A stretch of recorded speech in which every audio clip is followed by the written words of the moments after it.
In 5, 4, 3, 2, and 1, and welcome everyone to this episode of the Re-Leaders Podcast. And boom, just like that, we're halfway through the year with the Keep It Real series and the co-host of the Keep It Real series, Simon Mainwaring. Simon, how you doing today? I am awesome, actually. Well, you just got back from a long trip, didn't you? I did. I'm just going to leave it at that. That was it. Peace out. No, I did something which I never do, and we should all probably do more of, which is I took a break. I think I hadn't been away since COVID began in February last year, and I finally I went to Cabo for 3 days surfing, and I grew up in Australia, and I love the water, and I feel like a new human being. So I don't know. It's going to be all very effervescent today. I'm full of beans. Well, I think it's important that you did that. I mean, were you one of those people that were kind of like shaming others for traveling during COVID, or were you kind of like dormant about it, or were you kind of just like go out there and you know, enjoy life? Like, what was your? Sure, I'm sure I was so annoying and judgy on so many fronts. I think we all went through craziness, not knowing, because we're also anxious about what was going on. I just didn't travel for a long time until it was safe, and now we're, like many others, double vaccinated, so feel good about it. But, you know, I don't know, I'm here in LA. The country still, for me, feels, it's like a Sunday all the time. People are out and about, but it's a bit quieter. It's kind of like we're not quite back or there yet. And I think now I think there's a mandate back here in Los Angeles that you got to put masks back on, so because of the Delta variant. So we'll see what happens. It's interesting what had just happened for almost a year. We're essentially trapped in a cage with a TV in our computer screens, feeding us information. We're unable to go outside and enjoy these different landscapes that are not innate or close to our home, right? Like Mexico, essentially, like where you went. What effect do you think that played on people mentally over this past year? We talked about resiliency a lot. How do you think people are going to cope with this in the long term? Well, you bring up a really good point. I think one of the great oversights of what's going on right now, as we're all happy to varying degrees reopen, and some people want to rush back to how things were, is that we don't realize what we all went through. I think everyone got really, really freaked out and scared for their own well-being and those they care about. Businesses were incredibly stressful. Everything that we took for granted was thrown into question, and there was a lot of grief. And some of us held it together. Some of us expressed that grief. Some of it have kind of compartmentalized it. And I just, there's a part of me that wants us all to let it out. Like when I said I went to Mexico in the last few days, I realized what a stress head I was and how like a ball of anxiety and tension I'd been over the last year. And you've got to use exercise. You've got to connect with nature to let that out. So I really hope that each of us, and as business owners on behalf of employees, we recognize that everyone's been through a lot personally and professionally, and that we sort of honor that and allow ourselves to decompress in some ways, whether that means taking a break, whether it means crying and falling over and having a long sleep, whether it means having a drink with friends and just sharing what everybody was feeling. But I don't think we can just hop over this emotional hole and then continue as nothing happened. I think especially for young people whose their social identity, it's so critical, I think something really profound has happened. Yeah, I think everyone's changed their habits. It's like people are more comfortable with staying inside now. People have changed the way they work. It's more flexible, free flowing now. How are you adjusting personally to reintegrate yourself back into society? I'm not sure that I'm ready to. I mean, it was a thing, you know, going away for the first time and being around other people. I've become a bit of a hermit. And my situation's unique. My daughters and wife are in Australia right now for various reasons, and they're about to come back. And I've had an extended period of time on my own, and I had to learn how to enjoy my own company again. Because, you know, between work where you're always talking to people, driving home, you're doing calls, and then at home, I didn't know how to be with myself anymore and just be okay with that and be okay with silence and filling time myself. And so I've really kind of observed myself over the last couple of months of being alone, like 14 hours a day, beyond work calls, just silence. And instead of trying to fill that, I've sat in it, and I've been really trying to learn how to be okay with my own company again, which has been a thing. It is just a personal thing. And with regards to reintegrating, I hope that we don't rush back to the way we were doing things. First and foremost, because of the toll it took on us, the toll it took on the environment, this freneticism that seemed to, this adrenalized version of life that we were living. But also, I think if we do that, we will lose sight of the profound awareness that was one of the few silver linings of COVID, which is what matters most in our life are those relationships close to us. The people in our lives and what we make together in terms of the impact we can have, and also the natural world and our ability to go out there and socialize and feel a sense of community. If we all rush back and do all that we were doing before and then some because we feel like we lost a year and a half, then I think we might have missed a chance to learn something really important. So I'm going to hold my own feet to the fire and try and travel less, even though I've got a new book coming out and that sort of thing. I think I'm going to try and make sure that with clients, we don't rush to get on a plane. And I'm going to try and see if I can strike a little bit more of a healthy balance and know that it's okay not to run around and try and keep up with everyone, you know? And for people listening to this for the first time, it's your first time listening to the Keep It Real series. That's kind of what we talk about. How does capitalism integrate a healthy balance into a lifestyle, into the world? How does it take on things that the government and those responsibilities cannot take on? And I want to set this first conversation up with talking about what the conversation was pre-COVID. And then I'd like you to tell me what you experienced from your lens during this time that we were away. And then we can talk about how we are going to change going forward. And pre-COVID, there were a lot of, and many people that, were working in the workforce. And I'm talking about the United States specifically. And we're having a hard time paying rent. And we're saying, what's in it for me? My CEO is making 500 to 1,000 times more than I am. There's things that aren't being changed in the world. What's in it for me? Why isn't this system working for me? And how do we make it change? So that was kind of the conversation that we would have before this whole change. And you talk a lot about, right when the world kind of seemed to shut down, businesses stepped up and look what we can do when we put our minds to it. So elaborate to our audience and explain to our audience what you perceived throughout 2020 from the business community. No, thanks for the opportunity to share some thinking there. I agree with you. That was the nature of the conversation prior to COVID, February, beginning of March last year.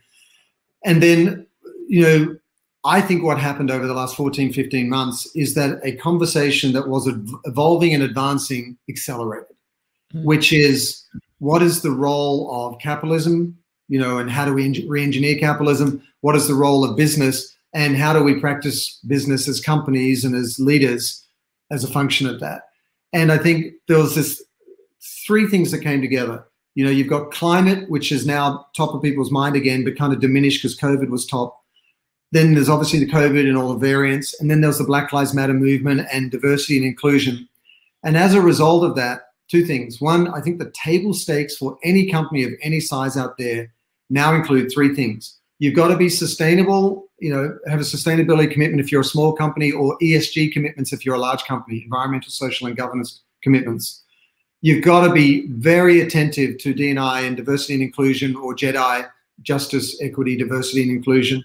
And then the third is fair and living wage. If you look at Just Capital's research, it's the #1 concern of citizens and consumers in the US, fair and living wage. And you see a lot of companies stepping up to the $20 an hour mark, beyond the $15 an hour mark. So I think the conversation has accelerated. Those three issues have come to the fore. And then the other thing that I think is a really big takeaway that has changed things for the good, I think, is that people can't unsee the way the business responded in the last 12 to 15 months.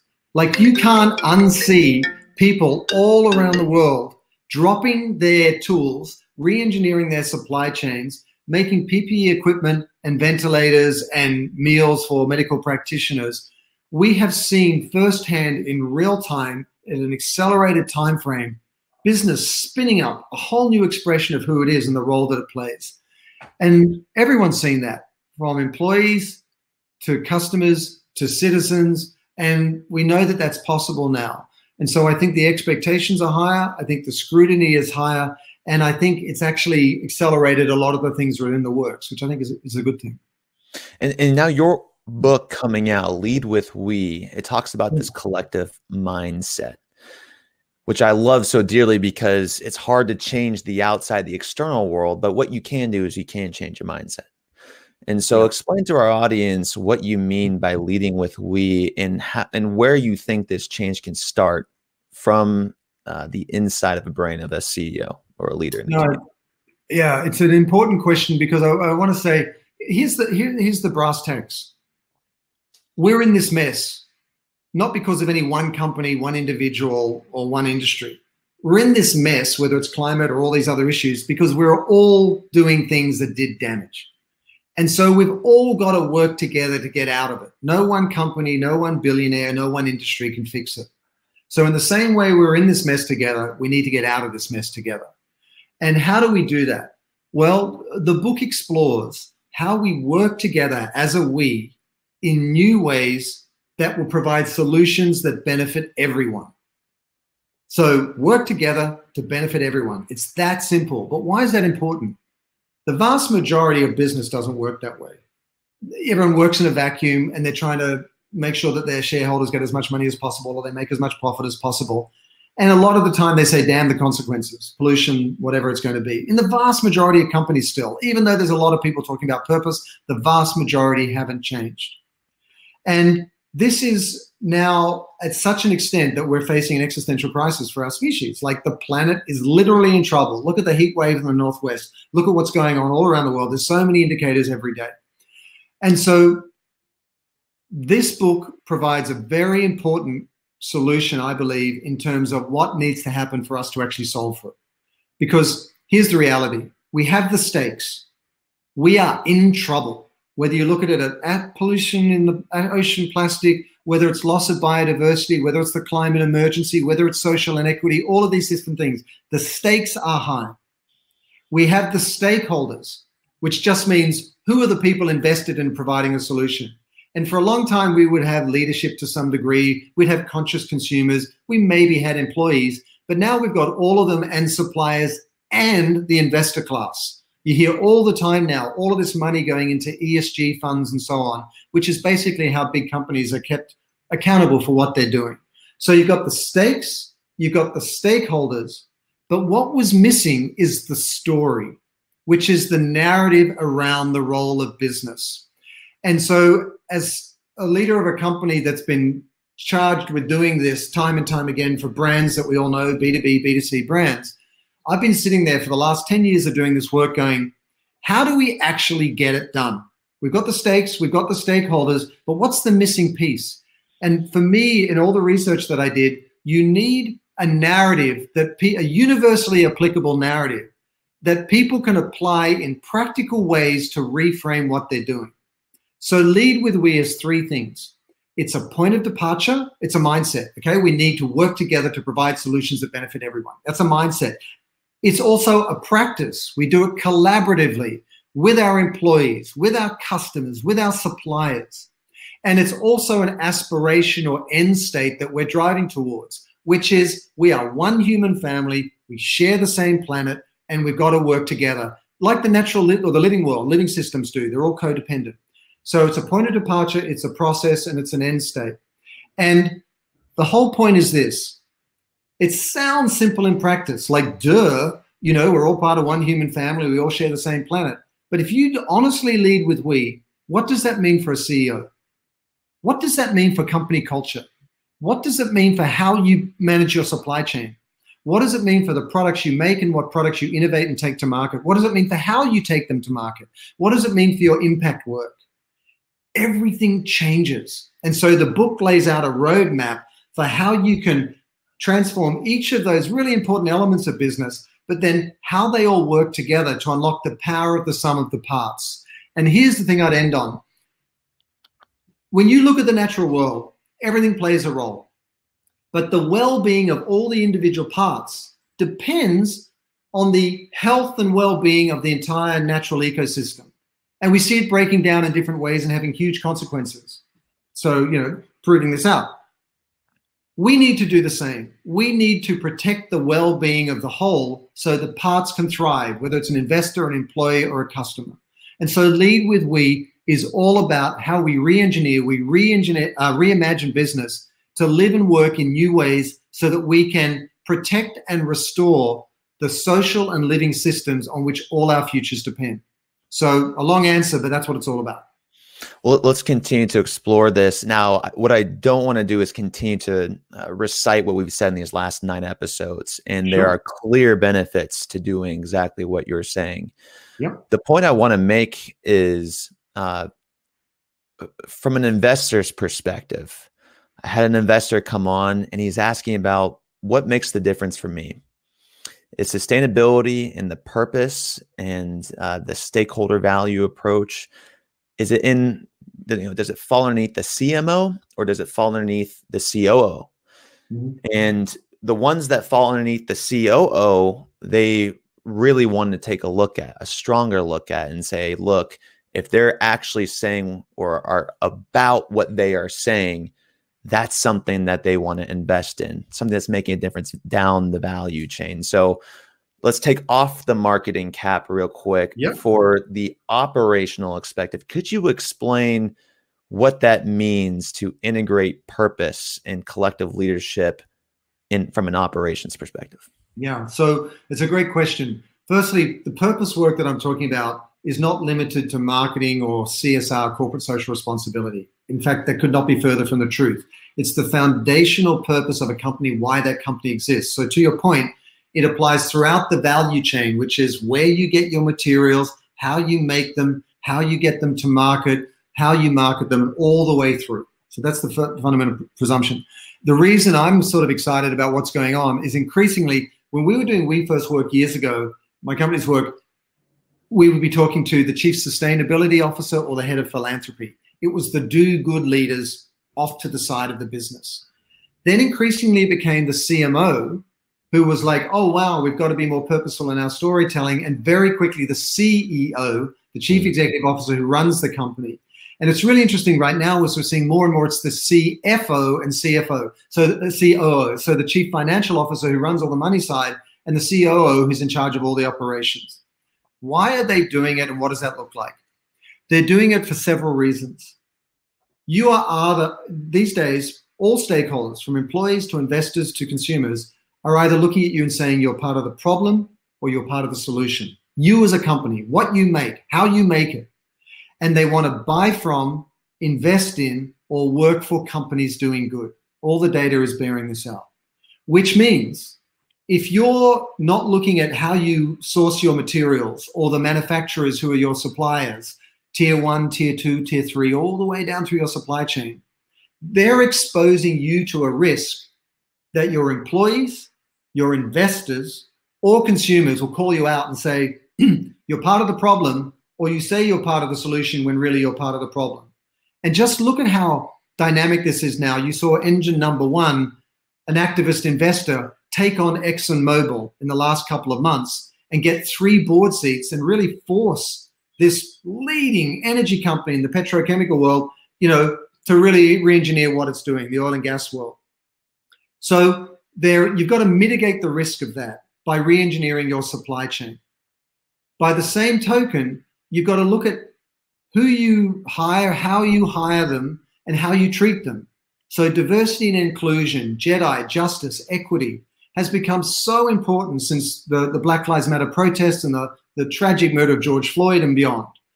And so therefore, you've got to look at your onboarding practices, your hiring practices, how you pay people, how you recognize and reward people. And you need true diversity and inclusion, because diversity doesn't automatically mean inclusion. You can, populate your employee base with people from different backgrounds and minorities, people of color or multicultural communities, but are they really included in the process? Are they really put on equal footing with everybody else? So supply chain, culture and HR, then you've got the products you make and the products you innovate. And the truth is, all the products you make and innovate today are huge marketplace opportunities to solve for these problems that are out there. Look at a dramatic example, Elon Musk. He's getting everybody off combustion engines, and now he's got arguably the wealthiest man in the world or close to it, on the strength of providing sustainable solutions. And then you've got all your CSR and impact work. So the point is this: if you want to mitigate risk, if you want to build your reputation, if you want a resilient and productive culture with employees, if you want to make products that are going to resonate with a growing number of conscious consumers, and if you want to be on the right side of history in terms of the role of business in solving for all these massive challenges, then you need to pull throughout your entire value chain the purpose of your organization, which is why it's so relevant now to the CFO and the COO. It's very interesting, and I'm just writing down a few notes here, Simon. Risk mitigation has been mentioned a few times. It makes a lot of sense. Yeah. If you are not doing what you are doing, you are putting yourself at risk. If you're not making changes, sustainable solutions, you are at risk. But why are you at risk? You're at risk from social pressures. Absolutely. And why are you even more at risk? Well, you could be at risk from social pressures from influencers that have a large following that could influence a lot of people to deem your company or your brand as non-intentional or non-aligned. And so what I want to talk about is risk and the dangers also of what we're not talking about. Let's be very honest about what goes past that point of what you had just said. Yeah. And when I think about what's happening in society and how it's changing, one can make an argument that social influencers are having more influence on businesses than the government is, and the representatives of the government are at this point in time.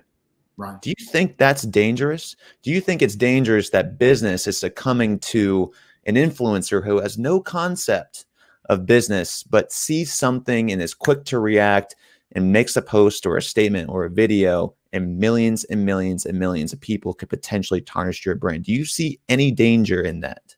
Yeah, I do. I mean, let's start with the premise, which is, why do people work with influencers?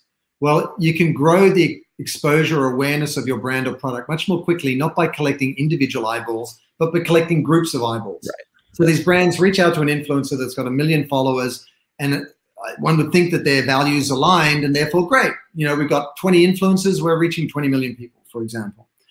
But, you know, they are giving away some of their power, and there is some risk with that. And there's a few risks. Firstly, a lot of the followers for these influencers are just bots or vanity metrics. They're not real. And why do I say that? Because it's been exposed to be true, and you've seen brands like Unilever actually walk away from their influencer strategies because these metrics weren't honest, the platforms weren't keeping those metrics honest, and they just didn't want to be involved in something where they were paying for a value that they weren't getting. The second thing is, you know, influencers sometimes are getting increasingly desperate for exposure, and they may do something sensationalist, or they may bring their personal views to the table that can create a risk for the brand that they're supporting. Absolutely. And then thirdly, I think there's so many influencers out there now that it may, their value is diluting. You know, 5-10 years ago, being a top YouTuber commanded great fees and a lot of eyeballs. Now, everyone seems to be doing it. So I think the strategy of collecting communities of eyeballs rather than eyeballs makes sense, but you have to be very intentional about the influencer you work with and hold their feet to the fire the same way they do you in terms of your alignment and values and staying true. And there's also a balance. You know, if you're an influencer and you start flogging yourself on every post endlessly, people get really weary of that because you effectively sell out and you're commoditizing your audience. So there's a risk there as well. I saw in 2020 when George Floyd had happened and everyone came out and was talking about Black Lives Matter. We posted the black square, and if you were not posting the black square, the quote was, I forget what the quote was, but it's essentially, if you did not post or say something, you were basically part of the problem. Right. Do you think that these social pressures, these voices, these influencers are also silencing a lot of people? So for instance, let's take, defund the police movement that came on. There are plenty of Democrats that don't believe in defunding the police. Yeah. Let's take the Black Lives Matter protest. There are plenty of Republicans who believe that Black Lives Matter, yet they were very polarizing. Yeah. So by joining a movement, are you associating yourself with a political party? And do you also see any dangers of that when on this theme of risk? Yeah, it's super hard for brands today, B2B, B2C, large or small, because the issues have become politicized, because the responsibility of business has now extended beyond business itself out into social and cultural issues. So whether you like it or not, when a brand puts its hand up to stand for something, it's wading into the politics now built around that issue. Also, to your point, which is great, a lot of these issues are very, very complicated because, what was the exact meaning of defund the police? Because when you boil everything down to these sound bites to capture people's attention, to have these media hits, to trigger reactions, to be clickbait, you dumb down the debates and you oversimplify it, and it becomes very, very dangerous. Brands are fraught with danger now when they wade into these issues. I think, brands have to now make a stand on political and social issues above and beyond business issues, because that's the expectation of consumers, of employees. And brands need to be increasingly accountable, transparent, and authentic in their commitment to those issues. This creates a higher bar for brands, because not only do you have to worry about what business you're in, you have to worry about all of these social issues again, and the complexity of them and how they're evolving over time. And this puts a much greater onus on CEOs, especially, or leadership, to be able to speak to that in an articulate way. And you've seen lots of people sort of backfire or oversimplify things and so on. We, in our work, help a lot of brands navigate these issues. And to your point about the black square and so on, often what it leads to is companies, brands are paralyzed. They don't know what to do or say when. And one of the things I thought was interesting was Ryan Gellert, the CEO of Patagonia, came out the other day and said, in a Fast Company article, said, the real challenge for leadership of any company today is that you're going to be facing multiple crises at once. So do you speak to BLM and climate and the pandemic all at once, and then it's going to be the next thing and the next thing, and voting rights, and what's it going to be? So with all of that as context, I think all you can do, this is why it's so important to define your purpose, which is why you exist as a company, is satisfy the table stakes, which is sustainability, ESG, D&I, JEDI, diversity and inclusion, and fair and living wage. That's a baseline for any company. And then you need to step up, stand up, show up, specific to those issues that are relevant to your business. And let me give you an example. Harry's, the razor group, subscription model for razors. They could have gone out and made PPE equipment like anybody else. But instead, during COVID, they looked at it and said, who's our audience? By and large, it's young men. What is their issue? Depression, anxiety, a ridiculous rate of suicide, especially during COVID, because they lost their jobs and prospects for their future. And so what do they need? They need mental health support. And so rather than making PPE equipment, they leaned into their core demographic in a way that was relevant to their brand and provided with crisis text line support for young men. So get those three right: fair and living wage, sustainability, and D&I, and then show up in relevant issues in ways that are authentic to your brand. I like that answer. And I also like a few of the examples that you provided on the show earlier. And I'm talking about past shows right now, like Ben and Jerry. Yeah. They've adopted that movement. I thought that was a really interesting example that you played. What do I need to do right now as a business owner to survive in the future, to be future-proof? And I'll give you a few examples while you're waiting on that. I think brands and companies of the future are adapting to help people live a new lifestyle that they want. We're an organization and we're going to do 4 days a week, not 5. We're not going to make you work 9 to 5. We're going to be Airbnb so you can change your lifestyle, rent out homes, and have passive income on the side. We're going to be Uber, where you can pay off your college debt and work anytime you want. The gig economy is slowly becoming the future of jobs because we were in a system that was not working for many people. Now they can make a little bit more money on the side and live in areas that they want. What do you see? What is so important? What is the number one thing companies need to pay attention to now that we've gone through this to make sure that their business model, their messaging, and their operations are future-proof? Yeah, I think future-proofing is a key word. And I also thought what you said which is making the system work for everyone. You know, this points back to leading with we, the idea that we work together to provide solutions that benefit everyone. Why? Because we are in trouble and we are facing issues that are going to affect everyone, rich or poor, blue or red. No one's exempt. So what should we do? I'm going to give maybe a surprising answer. I've chosen to be optimistic in the face of this very challenging future because I think it's a self-fulfilling prophecy. If we throw up our hands and say we're doomed, then yeah, we will be doomed because no one's going to do anything. The only way that we're going to get there is if we actually work together. With that in mind, I think that there's a big gap in this whole idea of stakeholder capitalism that everyone's talking about right now at the World Economic Forum and so on and so on. People, it's very powerful to shift from shareholder to stakeholder capitalism, which really just means that we look at all stakeholders in our future and make sure that business capitalism serves everyone. The system works for everyone. But I think where it falls down is that people keep referring to everyone benefiting from capitalism, getting the rewards of capitalism, but they don't recognize that for that to be possible, everyone else needs to assume the responsibilities of stakeholder capitalism. So it's not just the rewards, it's the responsibility.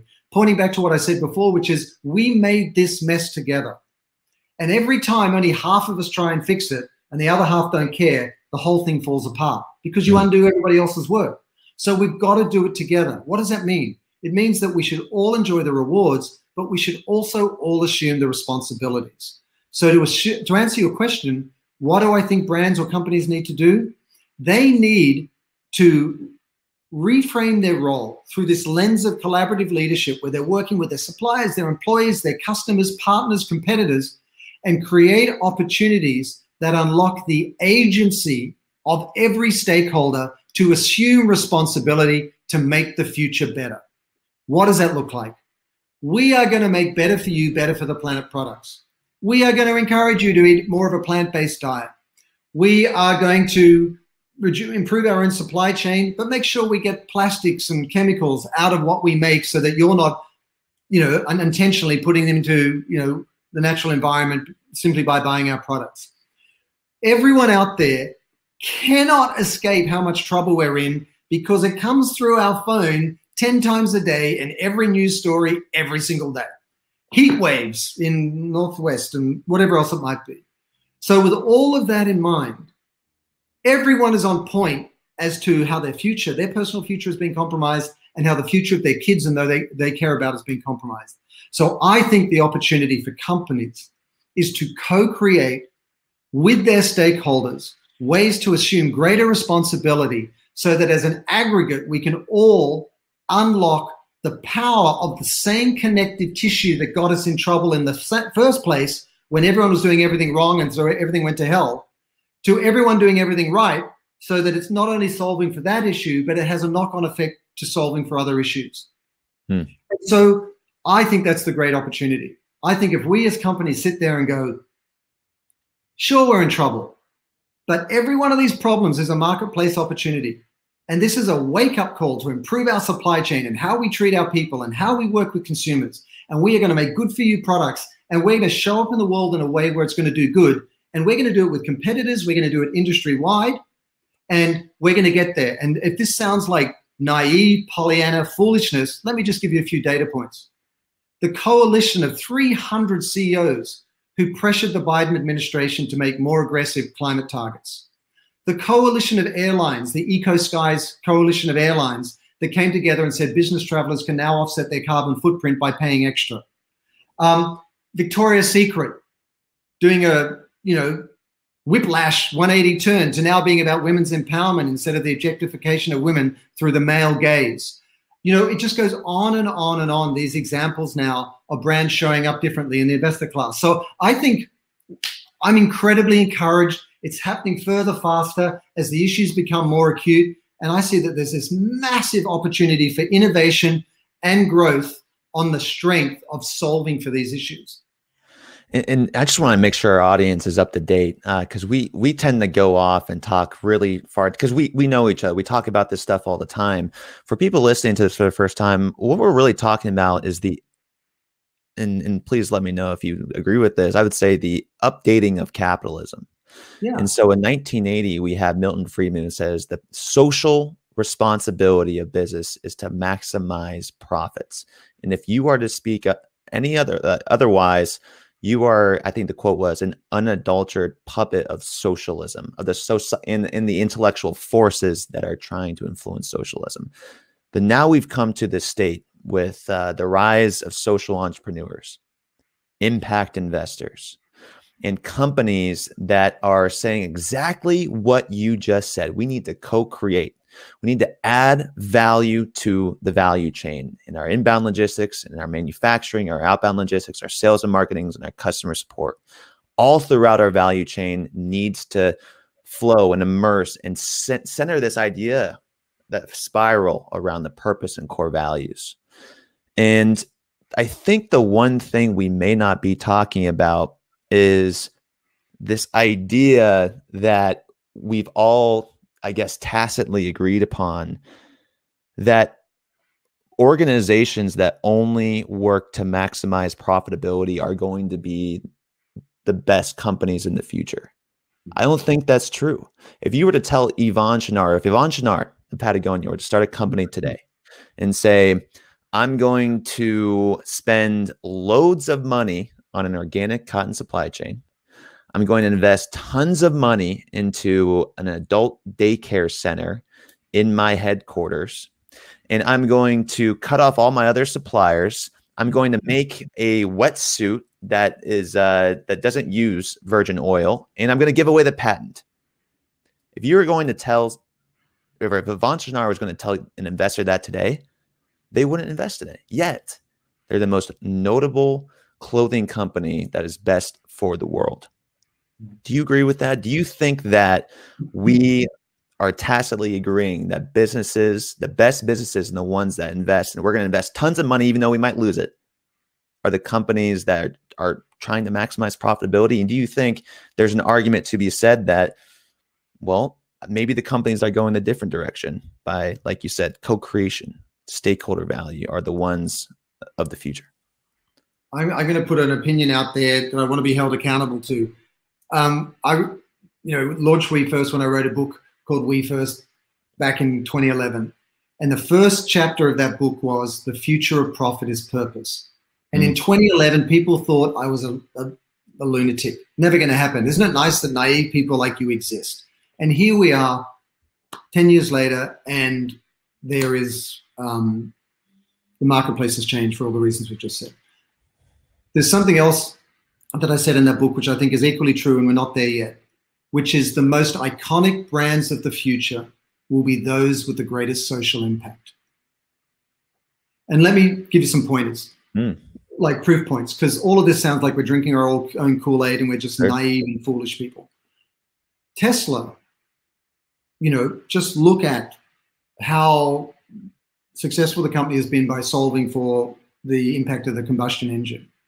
Or, as you say, Patagonia, a privately held company, but just how iconic that brand is. And when you look at Unilever, the largest CPG in the world, where the vast majority of its growth is being driven by its purpose-led companies, so much so that it's actually divesting itself of non-purposeful brands like Magnum and other things, ice cream and so on. Why is this happening? It's not rocket science. None of this is hard. You had a bunch of people who encouraged each other to make profit for profit's sake and damn the consequences to the natural world, social systems, other people, whatever. And over several decades, that's got worse, and we reached the point where it's no longer tenable. Like, things are breaking down. That's not rocket science. And nor is it rocket science for us to go, well, now we face this really compromised future where things are only going to get worse. It's not rocket science to go, well, those companies that really lead with how they're solving for these incredibly difficult, complex, pressing issues will be the ones that resonate the most. Let's put our financier's hat on again. Let's be really cynical. You have Larry Fink, the CEO of the largest money management firm in the world, BlackRock, almost $9 trillion in assets, saying that there is in his third annual letter, there's a fundamental restructuring of the capital markets coming. And this is a guy who's the bellwether for stock markets around the world, who's hugely responsible for what he says.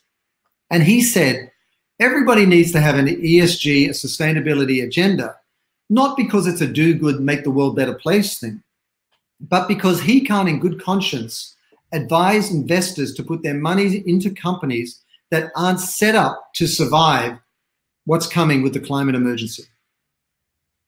So just from a pure investor return point of view, it doesn't make sense that you have companies that are unaware and unprepared. You can't point to them and say, invest in that. So whether you look at it from a purely mercenary point of view or whether you look at it from a purely impact point of view, I believe the most iconic brands of the future will be those with the greatest social impact, because they will recognize that every one of these challenges is a marketplace opportunity in disguise.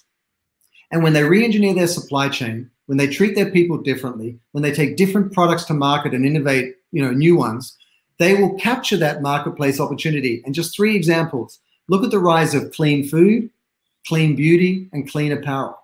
Clean food, clean beauty, and clean apparel. Explosive, just explosive. The acronym you brought up, JEDI, what does that stand for again? Justice, equity, diversity, and inclusion. Okay. Social justice, yeah. The reason I bring that up is, while we were in our homes and, like the TV screen, I watched Star Wars again. I hadn't seen Star Wars in a long time. Right. And one of the quotes that Obi-Wan Kenobi. Are we going there? We're going to Obi-Wan? We're going there. We're going to Obi-Wan? We're okay. He said, Anakin, Jedis don't deal in absolutes. So from that perspective of what a Jedi actually means, how important is it for brands to not deal in absolutes, to stay open-minded, to not follow a bunch of the others, to be true to their brand? And we talk about purpose all the time. How does a business owner listening to this identify their core values to make sure that they are not dealing in absolutes? Yeah, it's a great question. There's 2 parts to that. So the first part is really what should dictate how you show up and behave in the world. You can't let the tail wag the dog. You can't let consumers tell you who you should be, because you will constantly change, like a windsock and a hurricane. Like, they want this now, or this demo wants here, we want to go into this market and they want that. Nor can you let your competitors tell you who to be, because then you're just copying them and you're not differentiated and you're not going to stand out. Instead, it's just like being a human being and you're walking into a party. And, you really the more self-assured you are, the more clear you are about who you are, the more articulate you are to that end, the better people can get to know you and decide whether they want to associate themselves with you or not. If you try to be all things to all people, you are going to be absolutely lost, absolutely lost. And, you'll spend all this money and time reaching out to the marketplace, and people will say, well, you're like this, you're like that, you're this over here and this over here, but you won't ever tell a simple, consistent, and scalable story so people will really know who you are. So you'll really waste your resources. And like so many companies we speak to or work with, they'll say, we've been doing all this work and doing all this good stuff for 2 or 3 years and no one knows who we are, and it's never got anywhere. It's because you've been jumping around and doing all these different tactics and so on. And then to your second question, so the more self-assured you are, the better you are. And to your point about absolutes, I was talking to a CEO group the other day, and someone said something that I thought was really spot on, which is anyone leading a business, whether you're in marketing, executive team, whatever, we've got to stop blaming ourselves for getting it wrong. And what do I mean? I beat myself up all the time because I'm not getting it right, or this didn't work out, or I didn't get whatever it might be. The marketplace is changing so dynamically as a function of technology, demographic shifts, and all those normal timeless things. The marketplace was disrupted in a way that we couldn't even imagine by the pandemic. For the first time in human history, we are facing a crisis bigger than humanity itself, in the sense that we've had other pandemics in the past, and arguably the pandemics are of our own making, and who's to say, and that's a whole wormhole. But whether it's for how we treat the planet or those who say it's from a lab, I have no idea, and it's not something I want to touch. Sure. But, and if you look at the world wars, they're of our own making in a way. We are facing an existential crisis because the planet is in crisis with the climate emergency. And so all of that is to say, that there is good reason that this destabilized state, this flux that we're in, this feeling we constantly have with we're getting this right, but this went wrong, and now this happened and that happened. All of these CEOs were like head nodding saying, oh my God, that's the new normal. And so to your point about not thinking in absolutes, I think we need to be self-assured as to who we are, but we're in the context of a marketplace that's in constant churn, and therefore the power of your purpose as to why you exist as a company is really the only rudder you have, that as the circumstances change in real time, how do you show up authentically and transparently in alignment with that purpose? And as sort of concerning as it is, all of us, including myself, have to accept the fact that this very uncomfortable, destabilized state where everything's changing and we're not getting this right and people are leaving, they want to work differently, and there's this health threat and now there's this climate thing, that is going to be the constant. And when I said that before in the past that there's this hockey stick of expectation on business where things are just going to get worse because of these challenges are going to get worse, this is one of the ways it's showing up. It's kind of like this death wobble on a skateboard. Do you remember when you were a kid and you're on a skateboard and you get that death wobble and you're like, holy crap, I'm gonna eat it. I'm gonna eat it no matter what. We are feeling that wobble in our daily lives and as business leaders in our companies because of the conditions we've created or allowed to be created around us.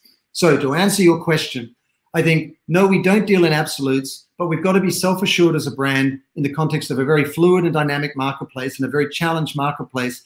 And so that we need to be agile. We need to be kind of this sort of jujitsu, kind of constantly moving and adapting and changing, not as the exception to the rule, but as the rule. And I think what that does is that establishes a sense of belief, and that's what's missing. We're missing belief nowadays. People don't believe in the companies. They don't believe in their processes because they're trying to please everybody, because they're trying to do other things that aren't themselves. Exactly what you said. And now there was a great example I read in a book the other day. It was a wife and a woman and her child are walking city to city. They're carrying a bread basket and shoes and a donkey. Right. And they go to the first city and they get stoned, and as in like they get they get stoned, they get stones thrown at them. Maybe it's legal there. I have no idea. Maybe they're doing both. I don't know. But they get kicked out the city, and so they go to the next city. And so they said, "Oh, you know what? Before we go in, let's drop the bread basket." It's probably the bread basket they didn't like about it. Maybe they don't like bread. They went to that city and they got stones thrown at them again. And so they said, "Okay, well, before we go into this next city, maybe it was the shoes that we're wearing. Maybe they just didn't like our shoes." And they go into the next city and then they get, thrown stone at them. And before they go to the next city, they look at their donkey and then they push their donkey off the bridge and the donkey falls and dies. And the moral of the story is if you go around trying to please everybody, you're going to lose your ass. And so when you think, if exactly, so if you don't think about your core values and articulate those and ask people what exemplifies our company and don't understand these things, you will wobble where you want to be. And we were talking about surfing beforehand. Yeah. You want to be so close to the edge that you're about to fall, but you've got that belief that you're going to take that way because you've set your line and you've done this before. You want to be right at that point of danger. That's where you have to ride the wave. Yeah. And so there's a sense of belief that's missing in this, and the belief from your employees. And so I think really articulating that, wars are won with people. If you are really trying to win this war on capitalism, you've got to inspire that sense of belief. And I think that's what leaders do. Yeah, I agree. Although I wouldn't call it a war on capitalism. I think we are all of us on this, really, we're so deeply invested in the power of capitalism when it's re-engineered to really transform our lives. And so we're reimagining it. And there's a question in the chat from Julie that I want to speak to, which is, she asked if you could name the number one challenge that you think would be the biggest game changer for positive change, what would it be? And this points back to what you just shared, Kevin, which is, we've got to kind of set our line and have that confidence and just go for it. I've been asking myself that question on the strength of all the work we do with lots of B2B and B2C companies. So we're really in the meat and potatoes of this stuff every single day. It's not theory. It's like, oh crap, how do we solve for this? I think that we cannot innovate or iterate or incrementally change our way to a brighter future. I think if the fundamental presumption is that we're going to just build on or tweak the way we've approached things in the last 5 decades, we should be very concerned.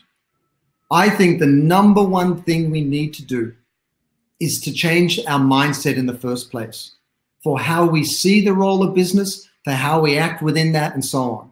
And honestly, Julie, thank you for the question. That is absolutely why I wrote Lead with We, the new book, because I'm like, why is this not working? Why are we not getting there fast enough? Why do we have to worry every day about our children's future and things getting worse and read these horror stories in the press? And I think the reason is that we are looking at capitalism and the practice of business uniquely over the last 5, maybe 7 decades through the wrong lens. We're looking at it through the wrong end of the telescope. We are looking at it through the me first lens. And we need to look at it where we elevate the interests of the collective so that everyone can thrive. Why? Because when we've only been taking care of ourselves, the whole system on which everyone depends breaks down. And so I think that we are starting to see the beginnings of the coalition of stakeholders coming together, industry groups coming together, competitors coming together, cross-sector coming together.